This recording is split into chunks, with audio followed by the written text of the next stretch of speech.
Hi all, welcome back to my channel. ಎಲ್ಲರೂ ಹೇಗಿದ್ದೀರಾ? ಇವತ್ತು ಥರ್ಸ್ಡೇ ಆಗಿರೋದ್ರಿಂದ ಸ್ವಲ್ಪ ವಾರ ಮಾಡೋದಿತ್ತು. ಸೊ ಅದಕ್ಕೆ ಬೆಳಿಗ್ಗೆ ಬೇಗ 4:45ಗೆ ಎದ್ದಿದ್ದೆ. ಎದ್ದು ಈಚೆ ಕಸ ಗುಡಿಸಿ ಒರೆಸಿ ಕ್ಲೀನ್ ಮಾಡ್ಕೊಳ್ಳೋಷ್ಟರಲ್ಲೇ ಲೇಟ್ ಆಗೋಯಿತು. ಸೊ ಅಷ್ಟರಲ್ಲಿ ನನ್ನ ಮನೆಯವರು ಎದ್ದಿದ್ರು. ಅವ್ರಿಗೆ ಕಾಫಿ ಟೀ ಎಲ್ಲ ಕೊಟ್ಟು ಬಂದು ಮತ್ತು ಅರ್ಶಿನ ಕುಂಕುಮ ಎಲ್ಲ ಇಟ್ಟು ಮತ್ತು ಈಚೆ ರಂಗೋಲಿನ ಹಾಕೋದಿತ್ತಲ್ಲ, ರಂಗೋಲಿ ಹಾಕೋಕ್ಕೆ ಸ್ಟಾರ್ಟ್ ಮಾಡಿಕೊಂಡೆ. ಇನ್ನು ನನ್ನ ಮಗಳು ಎದ್ಬಿಟ್ರೆ ಯಾವ ಕೆಲಸನೂ ಆಗೋದಿಲ್ಲ ಅಂತ ಹೇಳಿ ನಾನು ಬೆಳಿಗ್ಗೆ ಬೇಗನೆ ಎದ್ದೊಳ್ತೀನಿ. ನಾನು ವಾರದ ದಿನ ಮಾತ್ರ ಬೇಗ ಎದ್ದೊಳಕ್ಕೆ ಟ್ರೈ ಮಾಡ್ತೀನಿ. ಮಿಕ್ಕಿದ ಡೇಸೆಲ್ಲ ನಾನು ಅಷ್ಟು ಬೇಗ ಎದ್ದೊಳ್ಳೋದಿಲ್ಲ. ವಾರ ಇರೋದ್ರಿಂದ ನನ್ನ ಮಗಳೇದ್ರೆ ಯಾವ ಕೆಲಸನೂ ಮಾಡೋಕ್ಕಾಗೋದಿಲ್ಲ. ಅದಕ್ಕೆ ನಾನು ಆದಷ್ಟೊಳು ಮಲ್ಕೊಂಡಿರುವಾಗಲೇ ಎಲ್ಲ ಕೆಲಸ ಮಾಡೋಕ್ಕೆ ಟ್ರೈ ಮಾಡ್ತೀನಿ.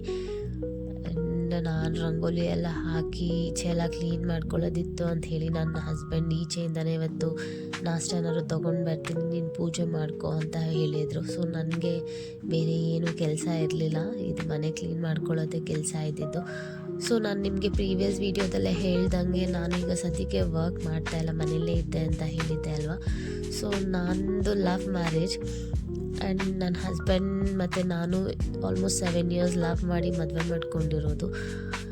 Is very supportive. ಎಲ್ಲ ವಿಷಯದಲ್ಲೂ ನಂಗೆ ತುಂಬ ಹೆಲ್ಪ್ ಮಾಡ್ತಾರೆ. ನನಗೆ ಅಮ್ಮ ಇಲ್ಲ, ನಮ್ಮಮ್ಮ ತೀರ್ಕೊಂಡು ಆಲ್ಮೋಸ್ಟ್ ಒಂದು 5-6 ವರ್ಷ ಆಗೋಯಿತು. ಅವ್ರು ನನಗೆ ಯಾವತ್ತೂ ಅಮ್ಮನ ಪ್ರೀತಿಯಲ್ಲಿ ಕೊರತೆ ಬರಬಾರ್ದು ಅಂತ ಹೇಳಿ ನಾನು ಪ್ರೆಗ್ನೆಂಟಾಗಿ ಆಲ್ಮೋಸ್ಟ್ ಒಂದು 7 ತಿಂಗಳು ತುಂಬವರೆಗೂ ಕೆಲ್ಸಕ್ಕೆ ಹೋಗ್ತಿದ್ದೆ. ಆಮೇಲೆ ಅವರೇ ಹೇಳಿದ್ರು, ಬೇಡ ಸುಮ್ಮನೆ ಏನಕ್ಕೆ ಕೆಲಸಕ್ಕೆಲ್ಲ ಹೋಗ್ತೀಯಾ, ಕೆಲಸ ಬಿಟ್ಬಿಡು, ಮನೇಲಿ ನಾನಿದ್ದೀನಿ ನೋಡ್ಕೋತೀನಿ, ನಿನ್ನ ಮನೇಲಿ ಇದ್ಕೊಂಡು ಮನೆ ಮಾತ್ರ ಮ್ಯಾನೇಜ್ ಮಾಡ್ಕೊ ಅಂತ ಹೇಳಿದ್ರು. ಇವಾಗಿನ ಜನ್ರೇಷನಲ್ಲಿ ಅಷ್ಟು ಸಪೋರ್ಟಿವ್ ಹಸ್ಬೆಂಡ್ ಸಿಗೋದಕ್ಕೆ ಪುಣ್ಯನೇ ಮಾಡಿರಬೇಕು. ಆ್ಯಂಡ್ ತುಂಬಾ ಹೆಲ್ಪ್ ಮಾಡಿದ್ದಾರೆ. ನಂದು ಆ್ಯಕ್ಚುಲಿ ನನ್ನ ಪ್ರೆಗ್ನೆನ್ಸಿಯಲ್ಲಿ ನಂಗೆ ತುಂಬಾ ಕಾಂಪ್ಲಿಕೇಶನ್ಸ್ ಆಯಿತು. ಆ್ಯಂಡ್ ನನ್ನ ಹಸ್ಬೆಂಡ್ ಇರಲಿಲ್ಲ ಅಂತಂದಿದ್ರೆ ನಾನು ಹೇಗಿರ್ತಿದ್ನೋ ನಿಜ ಗೊತ್ತಿಲ್ಲ. ನಾನು ಆಲ್ಮೋಸ್ಟ್ ನನ್ನ ಹಸ್ಬೆಂಡ್ ನನ್ನನ್ನು ನನ್ನ ತವ್ರ ಮನೆಗೂ ಕಳಿಸಿದ್ದು ತುಂಬಾ ಕಡಿಮೆ. ಡೆಲಿವರಿ ಆದಮೇಲೇನೂ ಅಷ್ಟೇ, ಹೋಗೋದೇ ಬೇಡ ನಾನೇ ನೋಡ್ಕೋತೀನಿ ಅಂತ ಹೇಳಿದ್ರು. ಬಟ್ ನನ್ನ ಮನೇಲಿ ನನಗೆ ಅಜ್ಜಿ ಅತ್ತೆ ಎಲ್ಲರೂ ಇರೋದ್ರಿಂದ ನಮ್ಮಪ್ಪ ಇಲ್ಲ, ನನ್ನ ಮಗಳು ಫಸ್ಟ್ ಡೆಲಿವರಿ ಆಗಿರೋದ್ರಿಂದ ನಾವೇ ನೋಡ್ಕೋತೀರಿ ಅಂತ ಕರ್ಕೊಬಂದಿದ್ದಾಯಿತು. ನನ್ನ ಹಸ್ಬೆಂಡ್ ಬಿಲ್ಕುಲ್ ಕಳಿಸೋದೇ ಇಲ್ಲ ಅಂತೆಲ್ಲ ಹೇಳಿಬಿಟ್ಟಿದ್ರು. ಅಷ್ಟು ಇಷ್ಟಪಡ್ತಾರೆ ನನ್ನ ಹಸ್ಬೆಂಡ್ ನನ್ನನ್ನು, ನನ್ನ ಮಗಳನ್ನ. ಆ್ಯಂಡ್ ನಾನು ನಿಮ್ಗೆ ಹೇಳಿದ್ದೆ ಅಲ್ವಾ ನನ್ನ ಪ್ರೆಗ್ನೆನ್ಸಿ ಬಗ್ಗೆ ಲಾಸ್ಟ್ ವಿಡಿಯೋದಲ್ಲಿ. ನಾನು ಪ್ರೆಗ್ನೆಂಟ್ ಆದಾಗ ನಾನು ಏನಕ್ಕೆ ವರ್ಕ್ ಮಾಡಲ್ಲ ಅಂದ್ಕೊಂಡೆ ಅಂತಂದರೆ ನನಗೆ ಸ್ವಲ್ಪ ಕಾಂಪ್ಲಿಕೇಶನ್ಸ್ ಇತ್ತು ಆವಾಗಲೇ ಹೇಳ್ದಂಗೆ. ಮತ್ತು ನಾನು ಯಾವಾಗಲೂ ಅಷ್ಟೇ ನಮ್ಮಮ್ಮ ನಾನು ಕಳ್ಕೊಂಡಿರೋದ್ರಿಂದ ನನಗೆ ಒಂದು ಗರ್ಲ್ ಬೇಬಿ ಆಗಬೇಕು ಅಂತ ನಾನು ತುಂಬ ಆಸೆ ಪಟ್ಟಿದ್ದೆ. ಆ್ಯಂಡ್ ಅದರ ತಕ್ಕಂಗೆ ನನಗೊಂದು ಗರ್ಲ್ ಬೇಬಿ, ನನಗೀಗ ಹೆಣ್ಮಗುನೇ ಆಗಿರೋದು. ನಾನು ಅವಳಲ್ಲಿ ನನ್ನ ಅಮ್ಮನ ನೋಡೋಕ್ಕೆ ಟ್ರೈ ಮಾಡ್ತೀನಿ. ಆ್ಯಂಡ್ ನನ್ನ ಹಸ್ಬೆಂಡು ಮತ್ತು ನನ್ನ ಮಗಳು ಇಷ್ಟೇ ನನ್ನ ಪುಟ್ಟ ಪ್ರಪಂಚ. ನನ್ನ ಅತ್ತೆ ಮಾವನೂ ಅಷ್ಟೇ ತುಂಬ ಸಪೋರ್ಟಿವ್.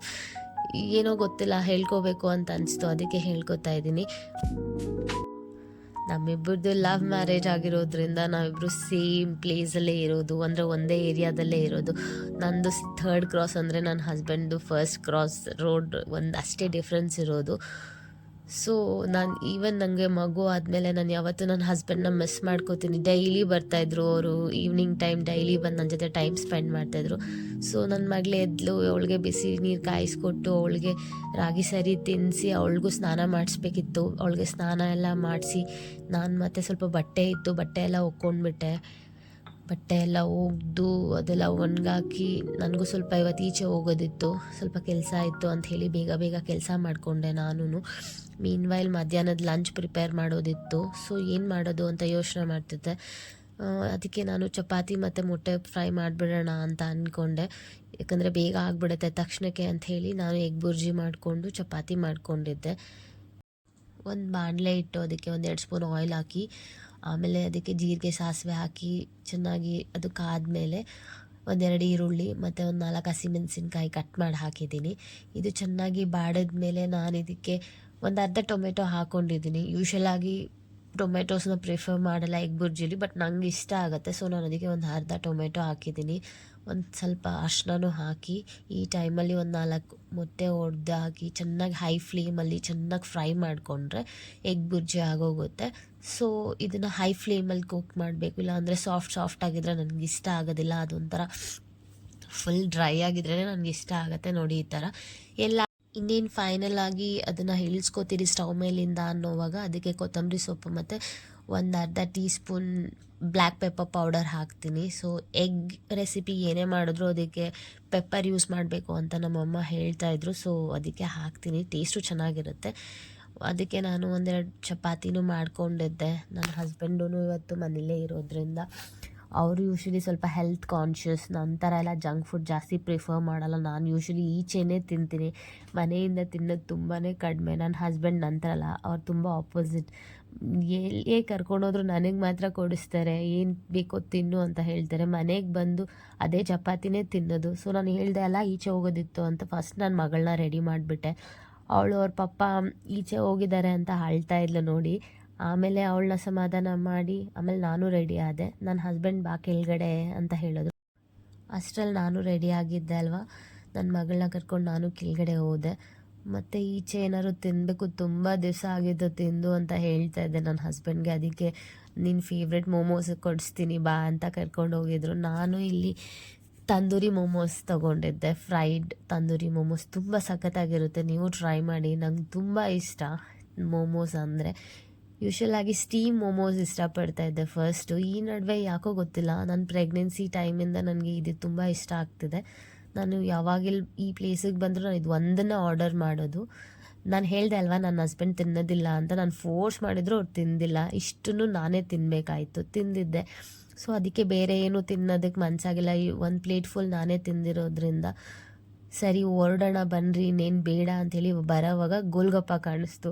ನಂಗೆ ಅದು ತಿನ್ನಬೇಕು ಅನ್ನೋದು ನನ್ನ ಹಸ್ಬೆಂಡಿಗೆ ಗೊತ್ತಾಯಿತು. ಅದಕ್ಕೆ ಬಾ ಅದನ್ನು ಕೊಡಿಸ್ಬಿಡ್ತೀನಿ ಅಂತ ಕರ್ಕೊಂಡು ಹೋದರು. ನಾನು ಡ್ರೈ ತೊಗೊಳ್ಳೋಣ ಸಾಕು ಅಂತ ಹೇಳಿ ಬರೀ ಇದೇ ಪೂರಿ ತೊಗೊಂಡೆ.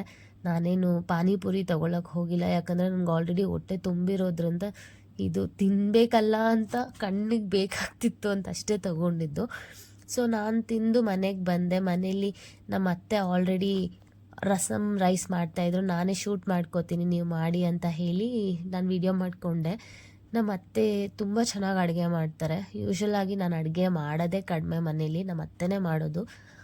ಇದು ರಸಮ್ ಏನೋ ಮಾಡಿದ್ದಾರೆ. ಇದನ್ನು ಮಾಡೋದಕ್ಕೆ ಈರುಳ್ಳಿ, ಟೊಮೆಟೊ, ಹಸಿಮೆಣ್ಸಿನ್ಕಾಯಿ, ಒಣಗಿದ ಮೆಣಸಿನ್ಕಾಯಿ ಮತ್ತು ಕರಿಬೇವಿನ ಸೊಪ್ಪು, ಉಪ್ಪು, ಅರಿಶಿನ ಹಾಕಿ ಎಣ್ಣೆಲಿ ಚೆನ್ನಾಗಿ ಬಾಡಿಸ್ಕೋಬೇಕು.